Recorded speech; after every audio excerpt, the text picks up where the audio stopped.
guys, welcome back here to the Fishing Teacher, and appreciate you guys checking out today's episode.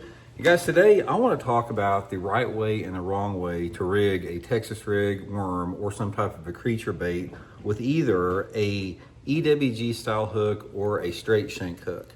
Now, the position and the way that you put this hook in the worm, as far as the exact spot within the worm, as far as like the seam of the worm, you know, how you run it through or how you don't run it through, it has a lot to do with how the bait looks in the water, the action, and it has a lot to do with the ability to land that fish once that fish bites. So I'm gonna give you guys some very hard-earned lessons on how exactly to rig those two styles of hooks in today's episode here.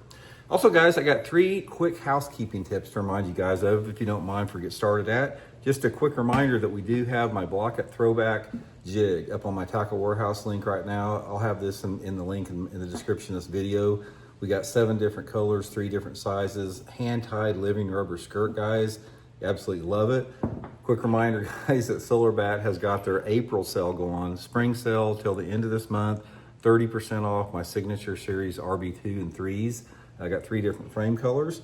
And finally, guys, one of the things I definitely suggest trying that I used in my tournament last week is this bait pop scent, guys. Amino acids, real fish scent in it, stays on your bait for like 30 minutes. I'll link all these things in my Tackle Warehouse link. If you guys would like to get you some good stuff here and help the channel out, appreciate that.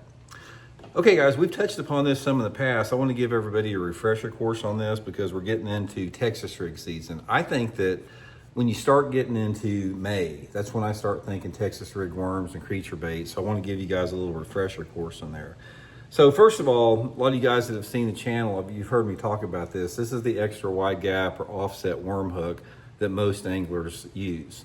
And most anglers use these things because they're very user-friendly. The EWG allows it to set in there, you know, just right, stays in there, and then, you know, they just put it back in like that.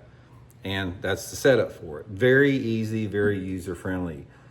This is not the hook you want to use, guys. You want to use a straight shank hook. Let me explain why. First of all, look at all the plastic that is between the point of the hook and the shank down here at the bottom.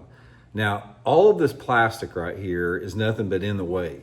This does nothing but impede your hook set, because, you know, even if it falls down like this, you still don't have a clear bite gap to the point there. You've got all this plastic in the way here by an EWG hook. So guys, take your EWG hooks and just use them for practice or give them away to your buddies that don't fish very much, because you do not want the EWG offsets. You want a straight shank hook. Now this is something, guys, I used EWGs for years until I learned the hard way. You want a straight shank hook. This is my Gamakatsu G Finesse heavy cover worm hook. I'll put this in the Tackle Warehouse link too. This is the hook I use.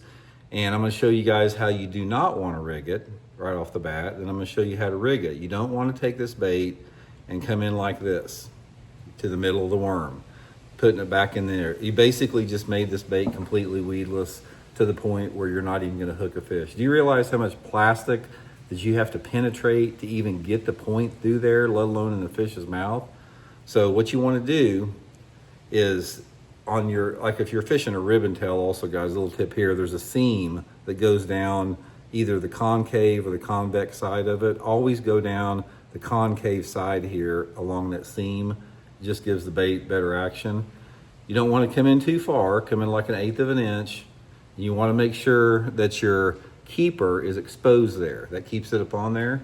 And then you just want to bunch it up and skin hook it in the side barely, like that.